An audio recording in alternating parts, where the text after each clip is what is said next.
People often ask what it feels like to grow up without a father. But what if your father was there and you still felt alone? I recently sat down with someone who lived that reality.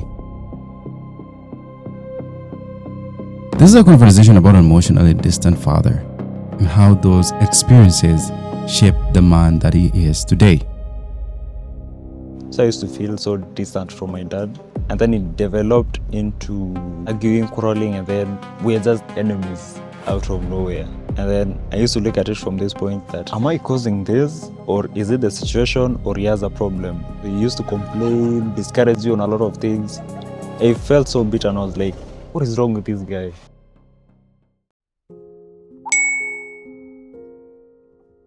What's up? So today I'm actually going for my first interview. I'm going to record someone on video. I'm going to do an interview on them, definitely, because he told me a story and I really liked it. And I was just thinking, someone over miles away from this place may really be needing this story. It's going to touch a life. It's going to change a life. I'm a little bit nervous though. I've never done this before. I've always been talking to people, hearing people's stories that's off camera, but this is going to be my first. I am so excited, at the same time a little bit skeptical. Let's see how it goes though. What's up? Hey, how are you? How's your morning, huh? Actually, that's a cat. This is one cat on the road. This is really friendly, so I just like let's talk a little bit. It's just having some fun. All right, so I just actually wanted to say that I am changing the trajectory of podcasting that I normally do every single week. I've been posting on this channel for some time now, but I wanted to change the trajectory to do something where I'm actually getting stories from people, interviewing people, and getting to know and what they think, how their lives are.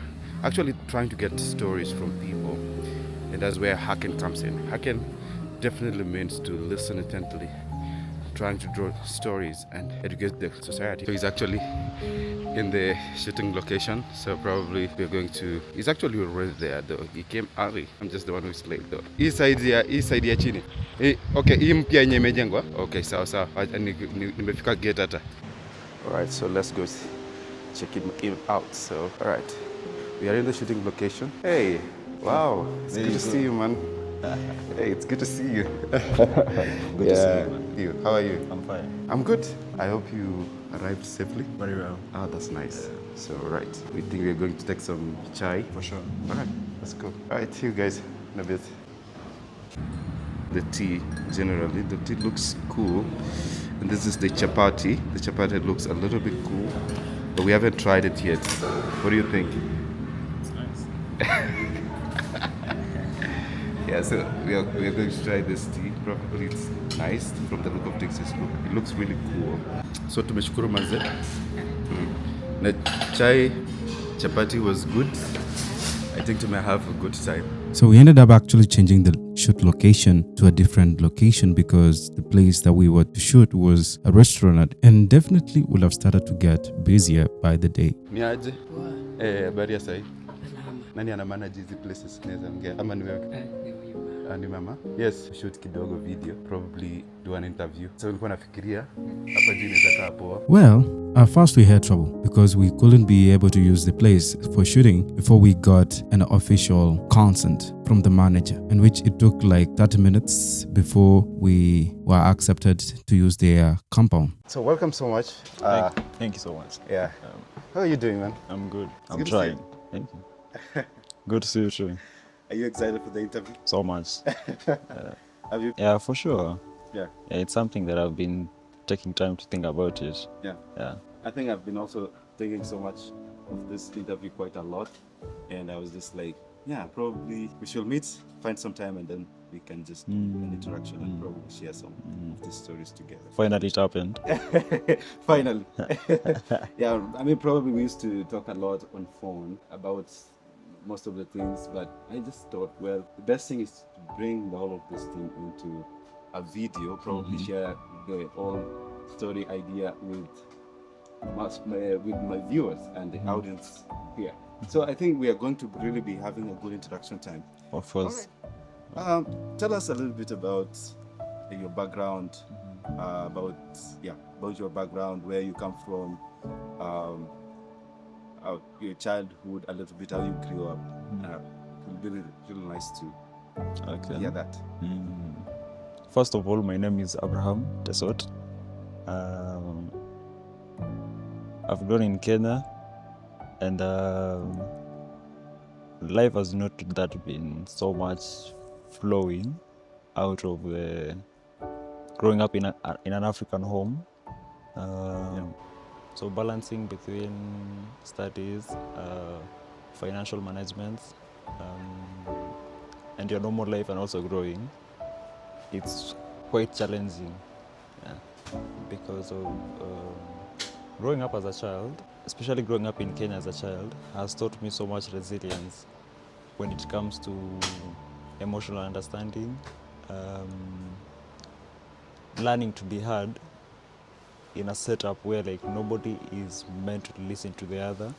It only looks into the factor of age difference, because if you're the parent, you're always to be listened to, but not to listen to your kids. And it has not really been easy, but being a Christian and growing up in a Christian family, God saw me through. Now I'm doing better, and I'm happy right now. Also, so back in primary school, life was not that bad because I was a performer in school, and but that is where reaching the state of adolescence. Now I had to undergo the pushbacks between arguing with parents, having normal conversations. Sorry for interruption. That was when you were growing up, when you were young. So you had the problem, like you're saying, you used to argue a lot with parents. Okay, can you take us through that? It used to happen that being in a Christian family,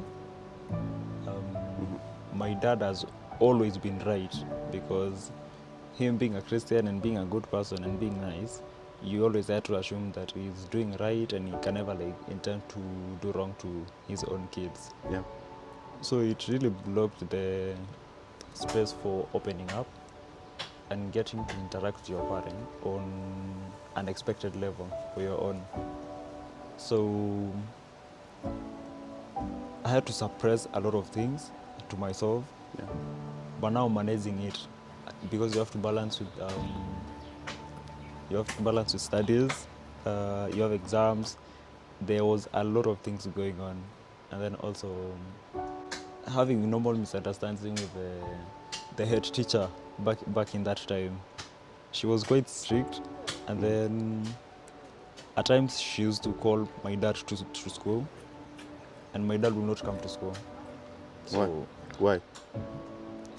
He was busy, and then he didn't see the need to, why should I go to school?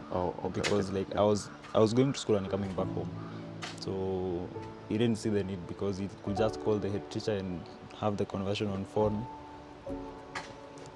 So the outburst of the head teacher, she had to like express everything on me now as the child, because he couldn't meet my father. So balancing between standing up on your own and just seeing for yourself that your parent is not there for you, because he has to be there to listen to the head teacher, because the source of being mistreated, being mishandled, and being treated different by the teachers was because my dad was not coming to school. So I used to think for myself, if he came to school, things would be better, because at least I will have like a good space for learning and interacting well with other teachers. But it was hard because it was different for me. All right. You've really touched some very important things there that I was actually listening to. You mentioned about your relationship with your parents. I mean that really comes up when you're growing up, and I think that is really important for us to get to know, because you mentioned that most of the time the head teacher used to show some outbursts on you and express some things. You felt like your father was not really so close to you. Could you tell us how has it been since growing up with your dad, and is it also your dad alone you felt a disconnect from the child, and how did it affect you growing up, even to the person that you are today? All right, please, you can Okay. take us through that also. That is a tough question. Mm-hmm. I'll try to break it down easier. Yeah. I can say my dad's intentions were not to be against me. It was just being a firstborn. Yeah. And as a man also, in our culture, they say as a man you stand up for yourself and you go the hard way, which is not the case. Yeah. Because times are changing. Sure. So it taught me early resilience as a young person, having to, because I was like at the age of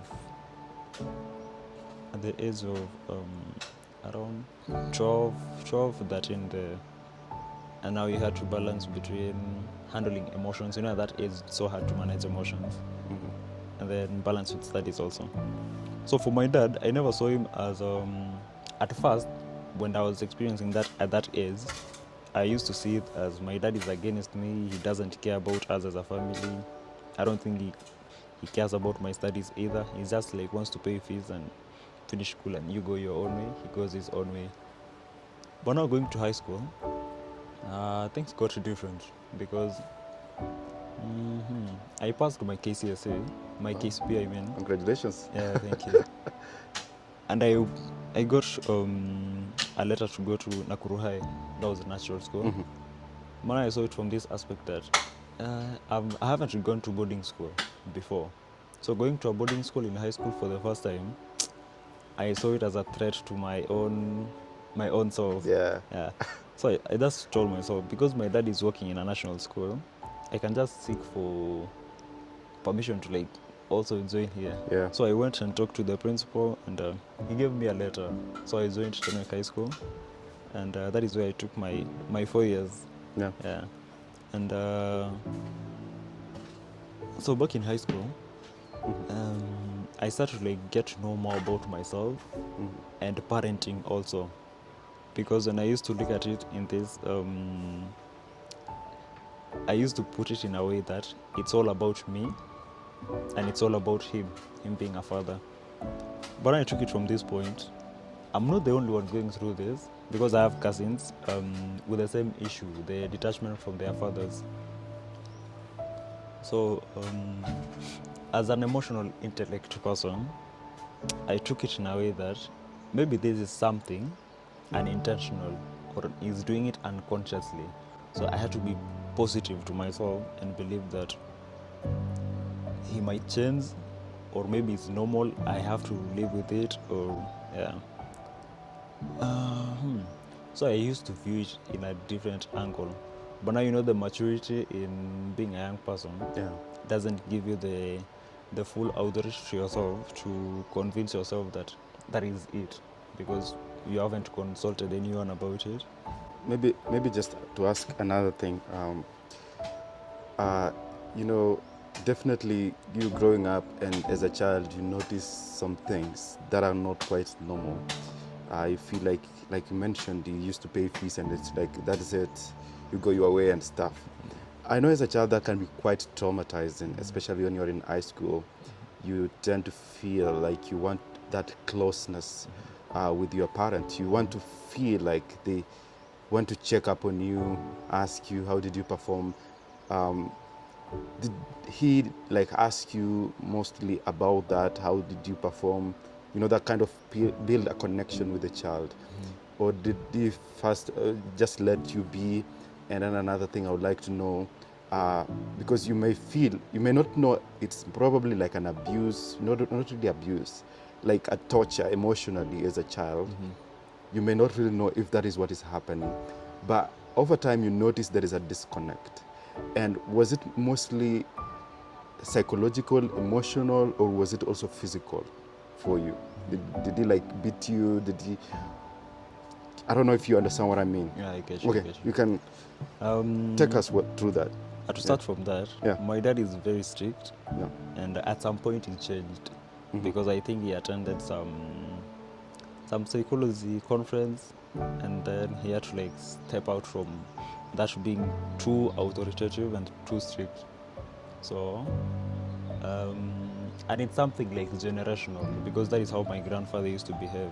He was so strict, and discipline was only considered to be out of caning. Yeah. So beating was was a normal thing growing up. African parents. Yeah, African parents. So back in high school, I think he stopped it. He stopped that habit. He used to just like talk and express himself, like ranting. And then, but my mom used to keep quiet. She didn't say anything. She didn't complain. She just kept quiet. So my dad used to complain a lot, to a point that he used to say it in a way that, hey, this guy can get sick and start getting stressed and traumatized because of us, like kids. So looking at it from the position I'm in right now,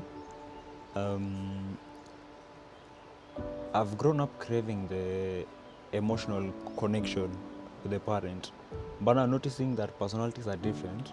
My dad's personality is not really centered on genuine connections. He's more of authority, teaching you the right way, and then you choose to follow it. And then also, emotional connection is not a factor in an African home, because they believe as a man, you have to grow up the hard way. Suffering is what will teach you resilience. So understanding it on my own at this level has made me has given me a chance to heal better and faster. Because I don't look at my dad as an opponent. He's a father. He's a good person. He's kind. Looking at it from the after healing, that's how I look at it. And then also, back then I used to like look at other kids, maybe on TV, my friends, the way their parents check up on them. So I used to feel so distant from my dad. And then it developed into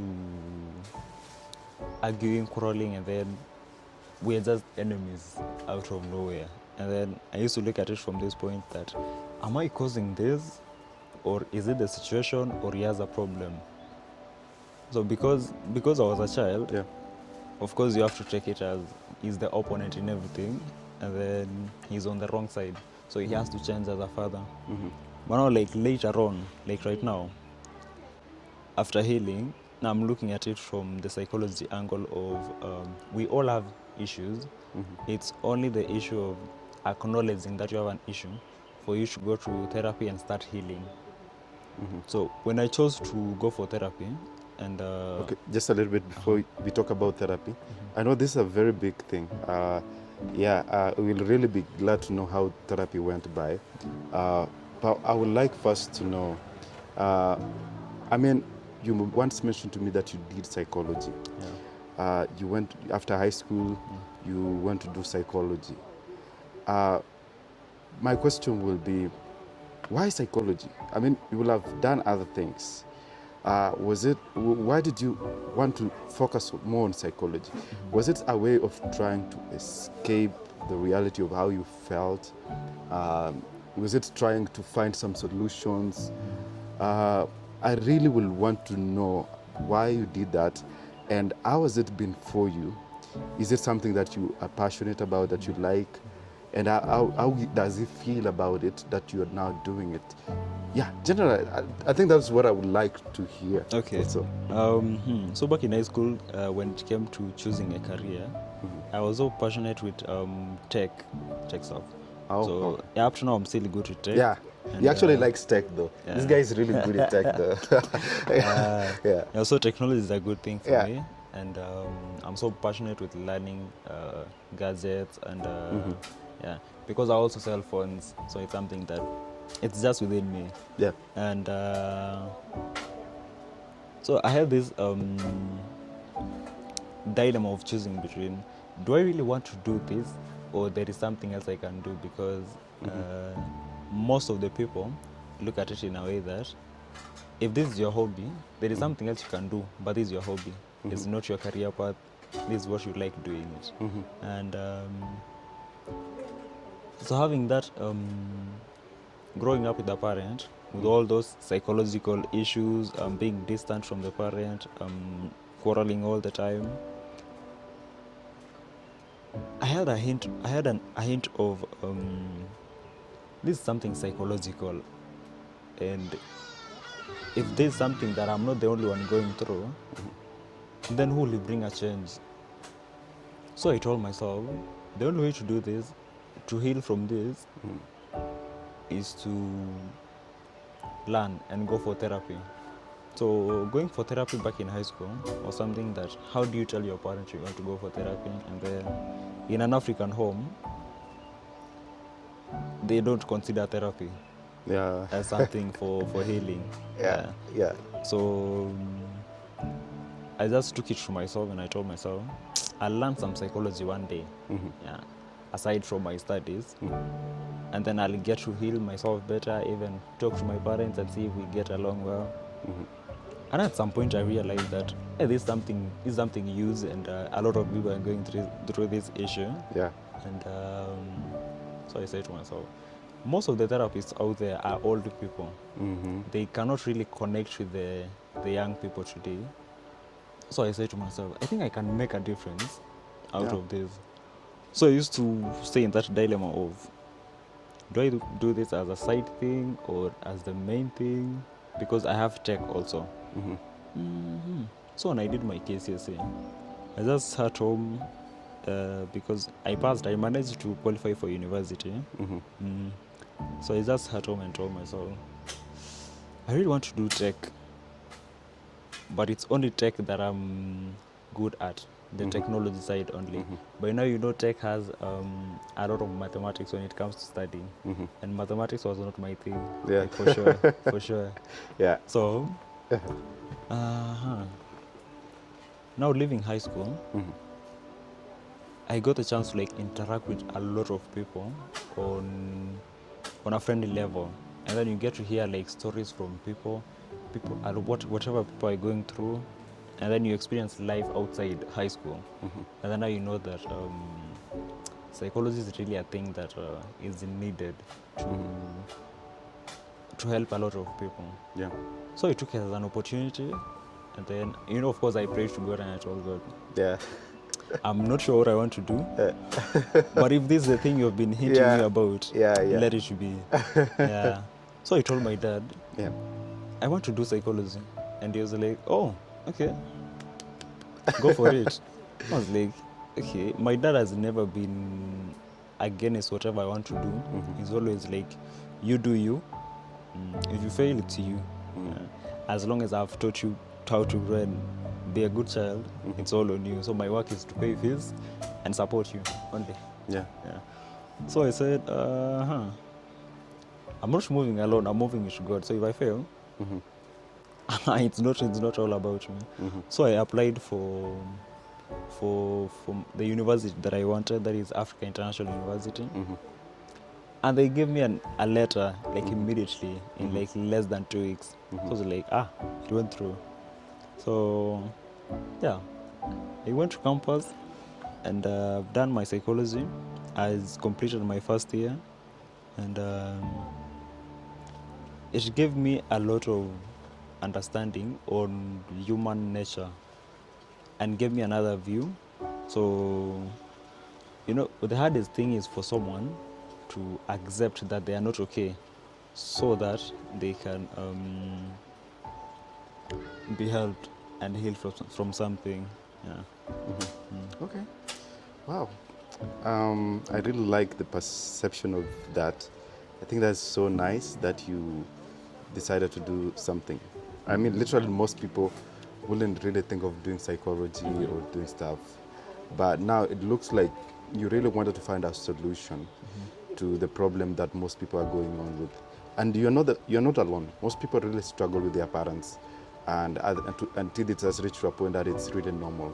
So that's one of the reasons why I also wanted to ask about it. We have a talk and discussion, because there could be viewers here who are watching this channel, and they really struggle, but they've taken it as normal. It has really affected their emotional well-being, their psychological well-being, and how they process things emotionally, even the way they deal with things these days.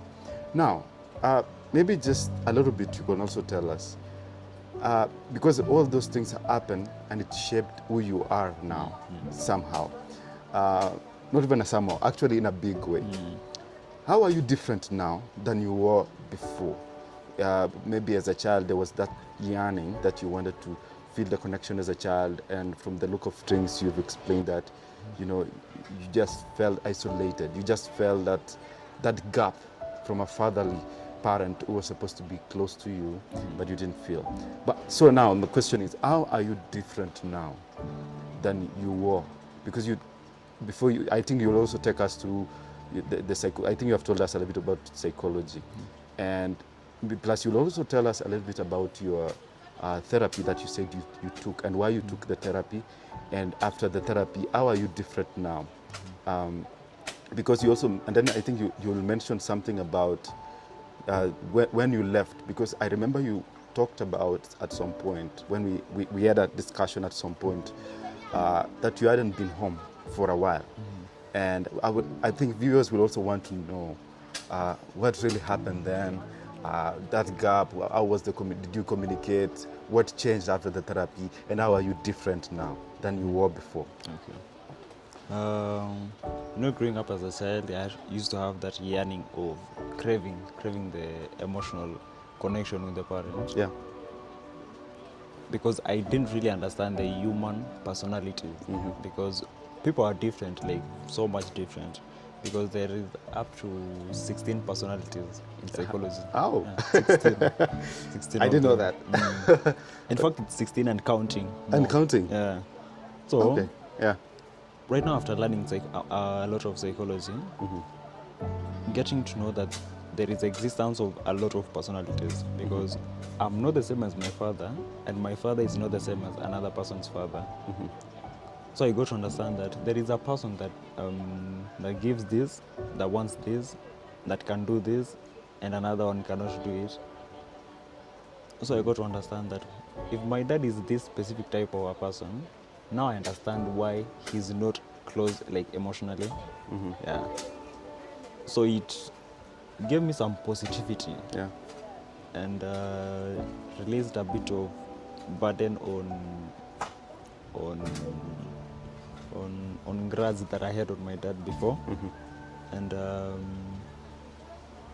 so right now I feel so light emotionally. Just kidogo too. You said grudge. Will you maybe a small interruption as I'll just let you continue. But what grudge did you feel? Because I don't want that to pass us, right? I mean, you'll tell us about the grudge. How did you feel? Like, grudge can be anything. You can just talk to someone.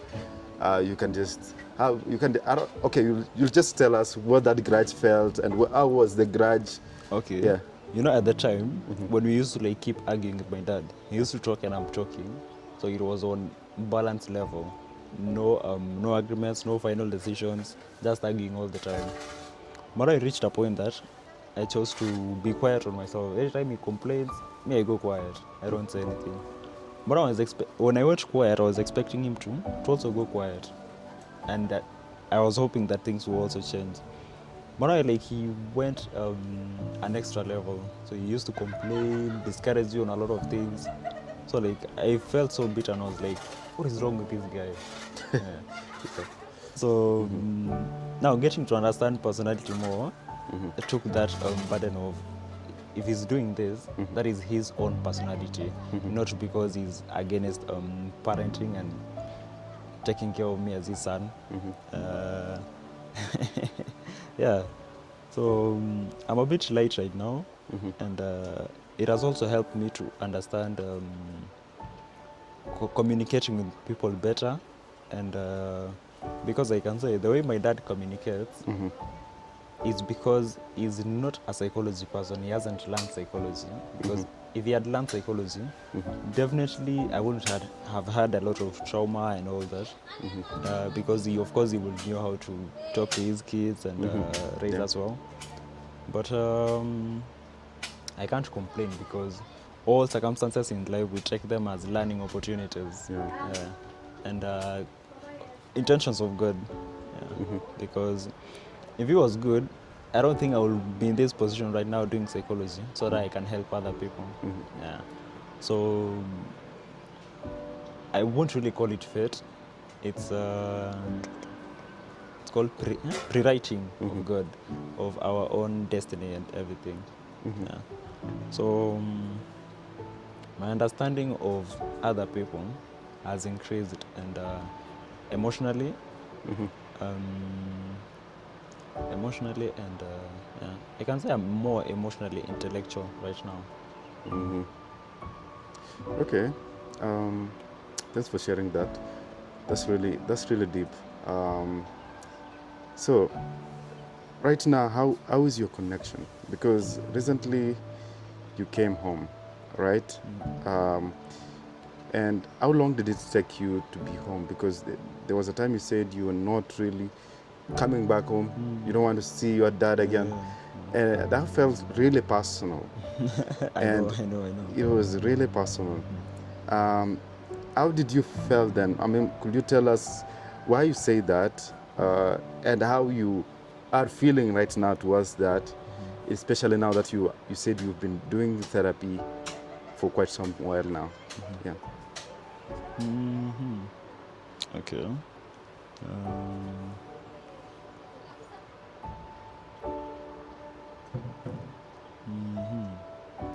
When I said I don't really want to come back home was because of when I saw being close to my dad, like presence, proximity, triggered a lot of what are you doing? Why are you doing this? Stop being idle. Do this. Do this. So that was really feeling like a lot for me. So when I went to school, because on my first semester, I stayed in Nairobi for 4 months without coming home. And I felt a bit of difference because the only time my dad could argue was on phone. Yeah, and it didn't feel like a lot like before when I was home. So the distance gave me a bit of relief. Yeah, because not being able to like see him and hear him directly gave me like ignorance of the bitterness, because I didn't even used to listen to whatever he's talking about on the phone. And when I said I wouldn't come back home, I hadn't gone for therapy. Okay, yeah. And then when I learned a lot of psychology in school, it was so much like against me. It made me look like I'm the wrong person in that, because I had my own traumas. Yeah. And then, it's hard for one to accept that they have an issue so that they can be helped. Yeah. So it was really hard for me to make that choice of I'm not okay and I have to go for therapy for me to be okay. And then it's all of us as a family that have that problem. Yeah. Because if I heal and my dad heals, then we'll be okay. So I chose to go for therapy. And then while undergoing the therapy, therapy is something that is so hard. Because you can attend the first session and drop it. Yeah. Because you feel so much like the therapist is against you. Because he's telling you the truth, and the truth is always bitter. Yeah. And the emotional burden in a therapy is crazy. Whatever we're being taught as psychologists, you have to be so empathetic and emotionally mature for you to handle a client. So the way I saw it while undergoing that therapy, it was so heavy because I used to come back home after therapy and I'm like, my week is so spoiled. Yeah. I used to just stay indoors, reserve myself. I did not even used to interact with people because I felt so heavy at that time. So when I was going through therapy, I told my therapist, I asked him, is it okay if I talk to my parents? Because clearly this is the source. Am I supposed to like keep interacting with them while undergoing this healing journey? And he said you have to disconnect a bit. You have to stop the arguing, stop a lot of communication. So it was just like checking up and asking for upkeep from my parents. Yeah. So at that moment, I didn't want to talk to my parents at all. The only person that used to call me was my sister. And then, but my sister is friendly to me. I don't really have an issue with her. Yeah. And now after completing therapy, I just sat there and I'm like, yeah, I'm so relieved. I'm so okay. I'm so healed. I'm so fresh. And I'm like, why did I have never like choose this before? Because if I had done this like years before, I would be so fine. Yeah. But now like it all happens with the script that God made for our lives. Yeah. So last week when I was just sitting in my house, I just saw my mom's text. I had posted a picture on my status, and then my mom was like, "Oh, you look like so and so with the afro." Yeah. So I was like, Yeah. You have a good look, though. Thank you, thank you." Yeah. So my mom was like, "You look like someone." So that I know that person, but I don't like talking to my parents because they always sound so fake in communication. Like they act like they care, but I know they care right now after healing. But it always looks like they're just up to something. They just want to make a request or something. That's why they're being nice. But my mom was like, "Hey, you look like something. You look really good." I was like, "Okay, thank you." So I just felt I'm the wrong person at that moment. You know, that was after healing. So I was like, I just texted on my phone, "Hey mom, I want to come home, but for like 3 weeks." She was like, "Come now. You can come right now." I was Yeah. like, eh. So it was 3 p.m. and I was like, "No, Yeah. I can't come right now because of time also." Then she was like, "How much is the fare?" I told her it's around 1400. She was like, "Okay, I'm sending it tomorrow morning. Then you can come home and don't be late." So I was like, my mom has never spoken that way. So I felt like she's really like craving to see me, and so that felt like so natural. Yeah. For the first time, you feel For it's the not first fake, time. Yeah. and you feel like it's like they're missing you already. That's it. So I was like, if I say no, Yeah. now I'll be making it an enmity, and I'll be like the reason. Yeah. So I traveled home the next day. Now I'm home, and I met my mom. She was so happy to see me, and of course I got to see my young brother because he has grown. You know, when I went to Nairobi, it was not really that clear on communication. Yeah, I used to struggle like listening to him a lot. But now when I used to talk with parents a lot, I could hear him in the background speaking like fluently. So I was like, hey, I have to see my bro. But now on phone he's so shy. Like you can call him and he won't talk. He'll He won't just talk see you to you. like yeah. So I was like, I want to go home. So I came home. I've met my parents. I just met my dad. Is it yesterday? No, not yesterday. The other day. Yeah. Because when I came home, he was at home in the village. So when I met him, he was like, "Oh, thank you so much for coming home. We miss you, and we have really wanted to see you." So I was like, "Yeah, thank you." Yeah. But of course, I wanted to be like, I'm not staying for long though. Oh, okay. I'm here for like 2 or 3 weeks, and Yeah. I'll be gone. I have a lot to handle. That's long though. 3 weeks is long. Staying Yeah. home at your parents' place, that's long. Yeah. But you know, like I've been out from January now till June now, because we're in June, and That's that is like when I 6 months. came home. Yeah, 6 months. Yeah. Staying away from your parents 6 months just because you didn't want to. Exactly. Yeah. You know how I know how much they were feeling, Yeah. because I know they wanted to see me, and you know, also in psychology, when you do something to someone else, and then you'll notice later on that you're wrong, you start craving to apologize to that person, and then you really want to talk to them. So I saw it in that aspect of my parents are really feeling it, that they know what they have done, and they are realizing it right now. So I took the chance of being with them, talking to them, and telling them it's okay, it happens, and now we are good, and then we can make progress right now. Yeah. So I'm in the process of talking, getting to know them better, like from right now, because they are different, and we are all different. Yeah. And they're all different. Okay. That's really So nice my, to know. my family is progressing well. Mhm. I'm happy. And I think I'll be going back to Nairobi without any issue. You know, last time when I was traveling back, it was out of anger and oppression. You feel so oppressed, and your parents don't want to see you, but they can't chase you out of your home. So I was like, I want to go because I have my own place in Nairobi, and my dad pays rent also. So I was like, if I choose not to come home, he still pay rent. I can't go anywhere. I was like, there's no need for coming home. But now I'm home, and it's all good. So, literally, when I saw your text that you are coming home, because initially there was a time I had a talk. Like I said, he's my friend. There was a time we had a talk, and you mentioned that you're not coming home. And I think we talked like 3 hours straight, right? Yeah. Straight on the phone. And I felt like there was some really tangible feeling and hatred towards that. But I'm really glad that at least some of that pressure is really lifted.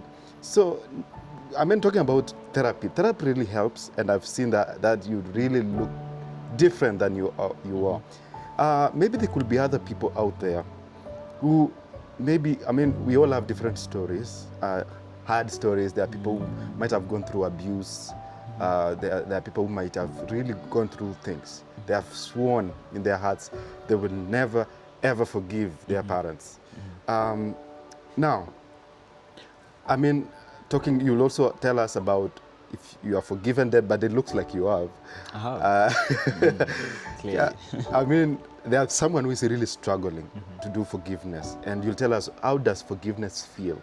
And are you doing it a favor to that person, or are you doing it to yourself by forgiving? How did forgiveness feel? And there could be someone who is really struggling to do forgiveness out there. They really need help. Maybe this video will help them. Okay. Okay. Yeah, you can just tell us how forgiveness has been, the forgiveness journey, because I know it's not just a flip of a switch. How has it been for you? And how has it changed you, the person that you are? And there is someone also who is struggling to do that. They have really isolated. Other people haven't talked to their parents for years. And they may find this video just scrolling in the algorithm of YouTube. And it might really help them. I think you can really tell us something on that. Okay. On forgiveness, I would really like want to start on the Bible. You know, the Bible embraces forgiveness from that. I think was Jesus the main character pushing that agenda. Yeah. So, the Bible says, when you come to the altar and you have something against your own brother, just leave it there, go back, and if that person wronged you, go and tell them you have forgiven them, and then come back and give your offering. So it's like, it's not that someone has wronged you, and then you go to that person and seek forgiveness. No, you go to that person and not seek forgiveness, you tell them you have forgiven them. You can imagine how that is. That's hard. To go to someone that wronged you and tell you, like, I forgive you. Yeah. It's, even that person will not be like, That's joking, man. Yeah. So, forgiveness is not really easy, and especially when it comes to parents. If you're someone struggling with misunderstandings with parents, forgiving them is very tricky, because, you know, if I look at my situation previously, if I had chosen to forgive my parents before I went for psychology and therapy, I would have regretted also forgiving them, because it wouldn't really have made a difference, because I will still carry the trauma, they will still be complaining, and nothing will ever change. So I will just take back the forgiving and progress with life. So for forgiveness, I think you have to first pray to God, pray for that person, pray for yourself, and ask the Holy Spirit to lead you. Because forgiveness is not really easy. It's the hardest thing that can ever happen. And also, when you choose to forgive other people, it is really about helping yourself. It's not about them. Because if you wrong me right now, you'll just be free living your life out there. But now I'm feeling the pain that you did to me. So if I choose to forgive you, I'm letting go of that pain.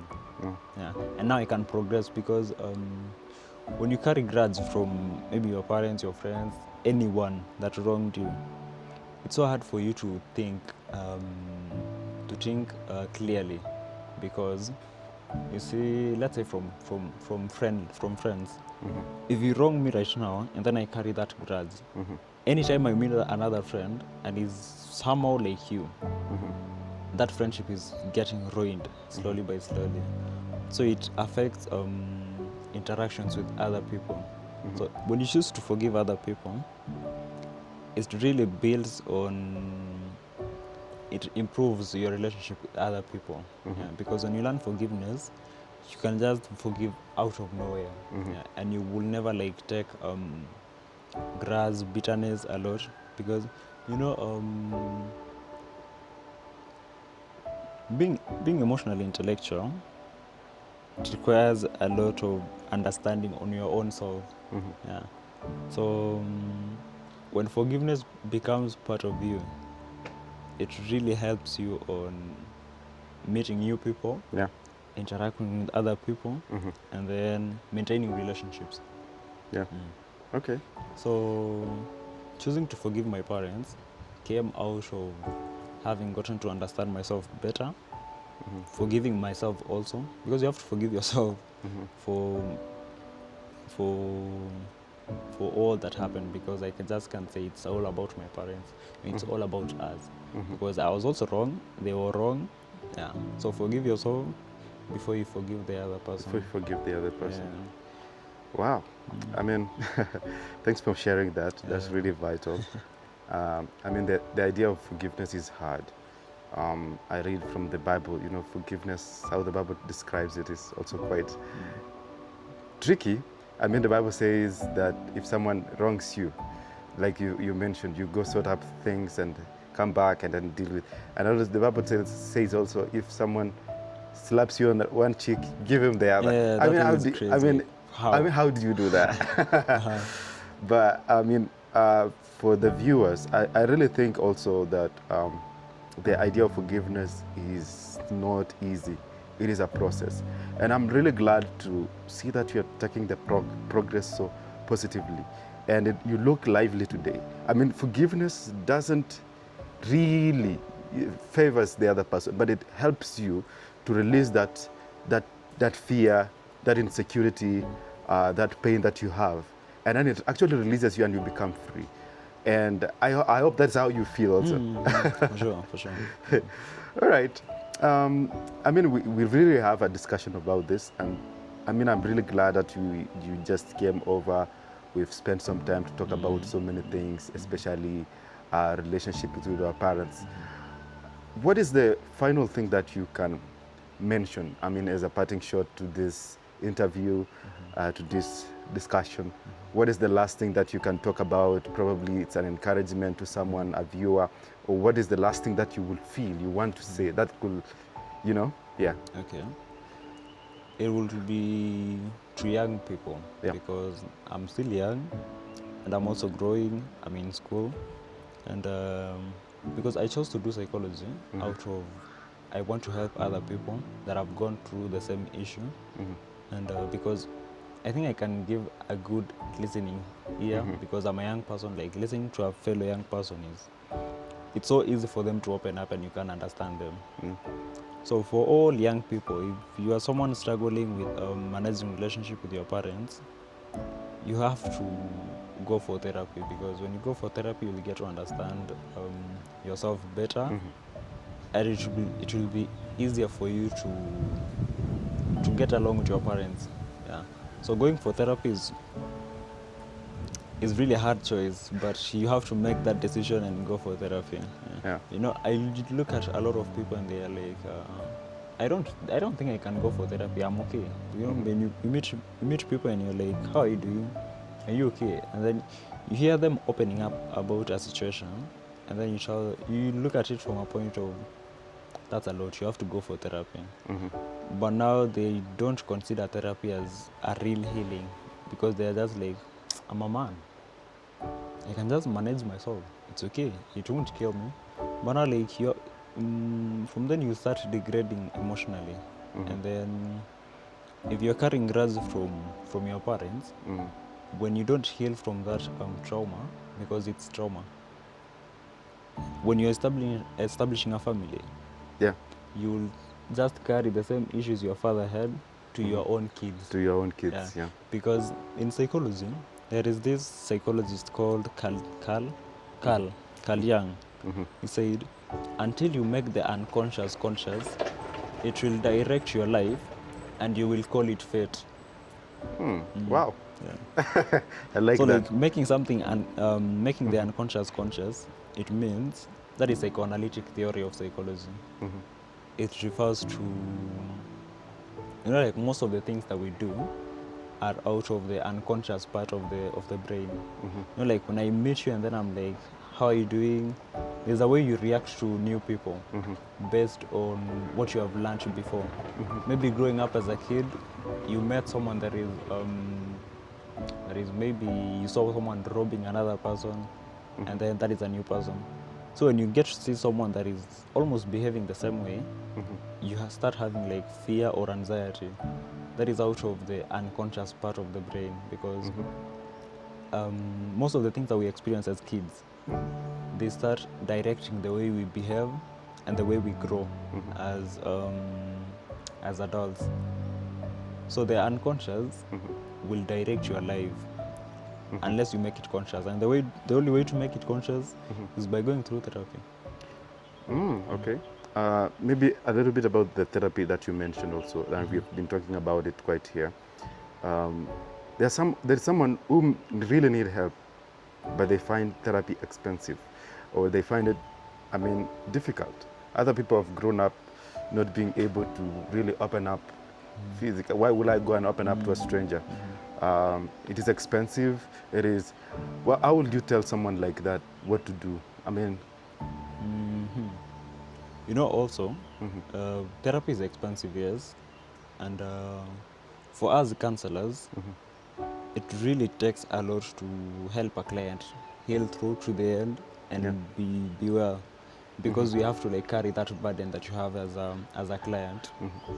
So that's why it's expensive, because it takes time, because you have to pay for, I paid for around 8 sessions. That was a lot of money for my own savings. And Yeah. yeah, Yeah, that's a lot for a student. yeah. So because therapy is expensive, we always have that one friend that is very close, that listens to you, that doesn't judge you. If you can speak to that person, you know, like opening up to someone relieves the burden in you. You get better. It's better than keeping quiet to yourself. Yeah. Yeah. So open up to someone, and there are affordable therapies also. Yeah, because you don't really have to like speak to a licensed counselor or a professional. Even someone you can trust. Yeah. So there are a lot of psychology students, like right now I can facilitate a therapy at my level right now. I can help someone like heal through. So if you have someone that is very close to you, you just can communicate to them, open up to them, yeah, and it gets better. It gets better. All right. Thank you so much for your time today, Welcome. Mr. Abraham Tesot. It has really been a very good discussion today, and thank you so much. I really hope for someone who is watching this, you've definitely learned a lot through our discussion and our communication, the things that he has touched a lot, which are really important things. I'm really grateful that you've set out your time for us today, and thank you so much. Welcome. I know we will probably get some other time to have some time later on, but please, if you find this, please kindly share in your share this conversation. We will like, subscribe, and comment to our videos. Yeah, for probably he has also a YouTube channel where he talks about things to do with Psychology. with psychology. I will tag it on here below, and then probably you can also check up on his stuff. It will really be nice. Anyway, thank you so much, sir. Welcome. It's really nice, and Sure. I'll see you again next I time. appreciate it. All right. Yeah. Okay, cut.